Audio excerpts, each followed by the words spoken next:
So we are getting closer and closer to the start of the NFL draft, which is always an extremely exciting time because generally the Jaguars have a top 5 or a top 10 pick, and then we have a lot of draft capital on top of that. So it's a really exciting moment to actually get your team to become better. And the Jaguars are a team that until 2021 has never had the number one overall pick. The Jaguars obviously had that last year. They selected Trevor Lawrence, but this year the Jaguars once again had the number one overall pick. Now it's a lot different year this year because obviously there's no quarterbacks that are be going, and the Jaguars are not selecting a quarterback because they have Trevor Lawrence. Now the Jaguars had to make a decision to really select the best non-quarterbacks of this draft because it's really feeling like the Jaguars will most likely be staying at number one. I don't think there's going to be any trade back opportunities. And the word around the NFL is that not really many teams are calling the Jaguars to get that spot. So the Jaguars will most likely be staying at number one. And the real question is, what do the Jaguars do? And it's a tricky situation because there's no obvious number one pick. And a lot of times in order for the Jaguars to nail a draft pick in the first round, it has to be obvious. Kind of like how most recently in 2021, the Jaguars got Trevor Lawrence. Didn't really take a lot of homework to do that. More recently was 2016, where the Jaguars selected Jalen Ramsey, where it was like, okay, duh, you had to get this guy. And maybe you can even throw it back to 2019, where the Jaguars drafted Josh Allen. But really, that's about it when it comes to really easy, by far number one on your chart kind of years. So now the Jaguars had to sit here and make a decision. Who are the Jaguars going to draft? Now, it seems like for the longest time, everybody was kind of projecting Aiden Hutchinson to the Jaguars. And even now, most mock drafts are having that. However, a defensive end out of Georgia named Trayvon Walker is picking up a lot of steam. Today, there were even tweets coming out, one from Mike Garofalo and another from Mike Lombardi, basically saying that there are a lot of people, they're hearing that the Jaguars really, really like, they really like Trayvon Walker, and even that a lot of people see Trayvon Walker kind of like an Alden Smith, who played for the 49ers, obviously was a great player, but he got into some legal troubles and he really didn't fully hit his, max ceiling because of his own personal issues. Now, it's funny, on Twitter, I saw this tweet and I said, well, if he's anything like Alden Smith, wouldn't the Jaguars not want to draft him? And I got blasted for it. And the reason why I said that was because I thought it was Arden Key. I read it as Arden Key, not Alden Smith. And I was like, why do people love Arden Key so much? But no. It was Arden Smith. Kind of a funny story there, but I've been kind of tuned out the last week. So give me a break, you know what I mean?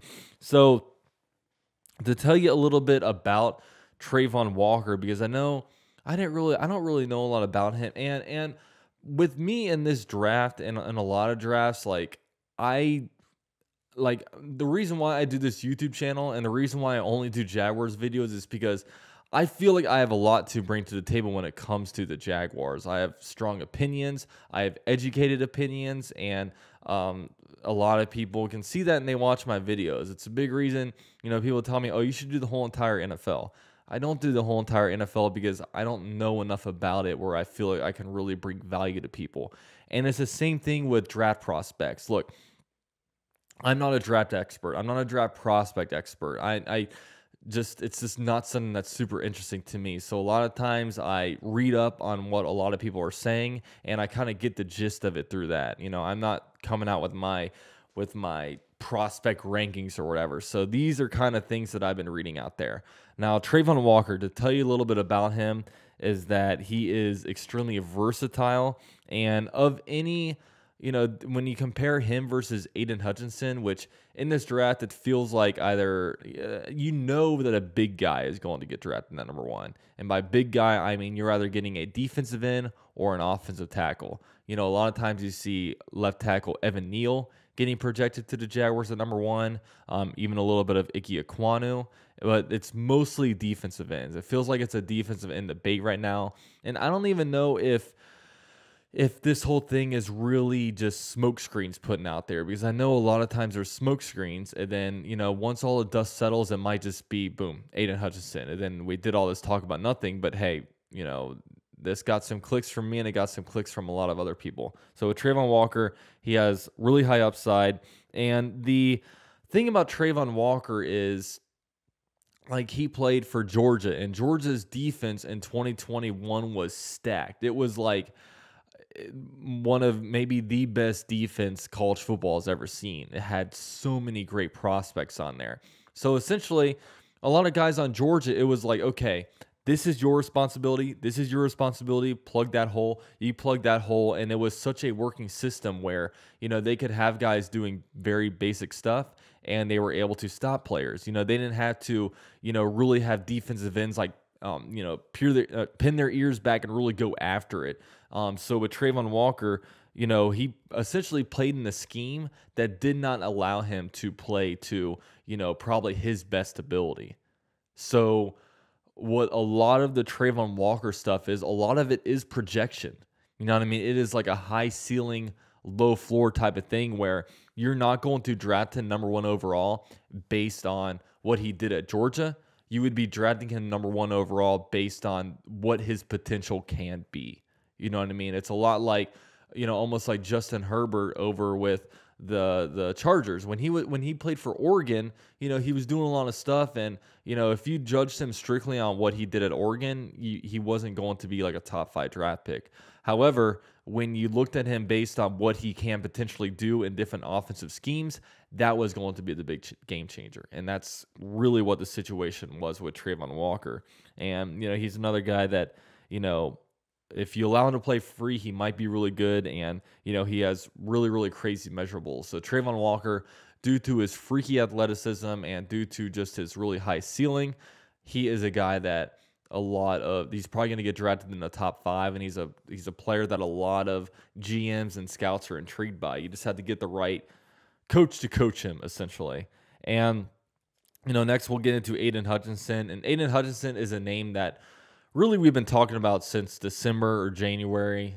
He's been really on the radar. He had a really good year at Michigan.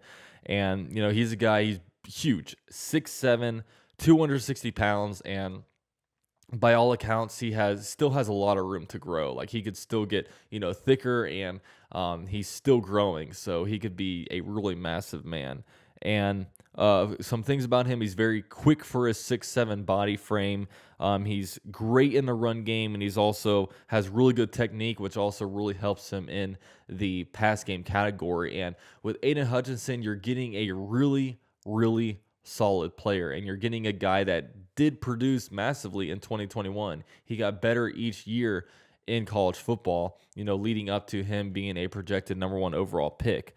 Now, his big weakness is that he has short arms. That's the big thing that I think a lot of people are worried about. And short arms is a thing because, a lot of times when you look at players, like, it's all about who gets their hands on who first. You know what I mean? A lot of times if an offensive lineman can get their hands on somebody, a lot of times they might just win. That's kind of the situation with K'Lavon Chaisson. He loses so much because, if he doesn't get his hands on a guy can just take him, just grab him and hold him. But Aiden Hutchinson, I don't know how much of an issue it's going to be because he has good technique. He has a bunch of different pass moves, so he can bat the hands out of the way. I don't know. But really, the argument here about who should the Jaguars take number 1, it's tricky because I know me as a Jaguars fan, look, we've missed on so many draft picks, man. We've missed on so many draft picks. So if we want to be safe, Aiden Hutchinson is a really, really good way to go. But because I think at the very least he has a really good floor where, he can be a really solid contributor on a defense. However, if you get Trayvon Walker, you're getting a guy that's freaky athletic. He can be extremely, extremely good. But you are taking a little bit of a gamble. And can the Jaguars afford to get a guy that, look, if he doesn't work out, his floor is extremely low? It's tough. It's really tough. And I know as Jaguar fans, we feel kind of, we feel a little bit hesitant because we got to start nailing these draft picks. However, we have to trust that, look, we have a good coaching staff in place. We have good leaders, good teachers around that will be able to get the best out of these guys. So, we'll see when it comes to that. I know me, I probably kind of lead a little bit toward Aiden Hutchinson because I think that he could potentially turn into a really good player, and I feel like he's the safest, and I also feel like he does have a pretty decent ceiling. I really like his work ethic. Hearing him talk on his podcast, that there was a podcast with him that just recently came out. It's going to be like a 5-part episode from my PFF. He just sounds like a really focused dude, and it just sounds like he's a guy that the Jaguars would really benefit from having on their team. And really, I think, obviously, with my plan this offseason, I really want to make sure everything is good around Trevor Lawrence to make sure he succeeds. But at the same time, it feels like on defense, we have a bunch of pretty good pieces. However, we really need that other defensive end to really unlock the whole entire thing. Because having a great defensive end, another one, will really benefit Josh Allen. And if you have guys like Josh Allen and Aiden Hutchinson getting to the quarterback, that's going to really help out the back seven. In all the games that the Jaguars won this last year, they were getting interceptions. And I think most of the Jaguars' interceptions from last season came from those 3 games that the Jaguars won. So turnovers are huge. The Jaguars' turnover differential was by far the last in the league. I think the 31st team in turnover differential had a seven turnovers better than the Jaguars. So it's just been really bad. The Jaguars need to find ways to get pressure on a quarterback, need to find ways to get the opposing offensive off the field on 3rd down. They need to find ways to generate turnovers. Generating turnovers creates really good field position. It creates momentum.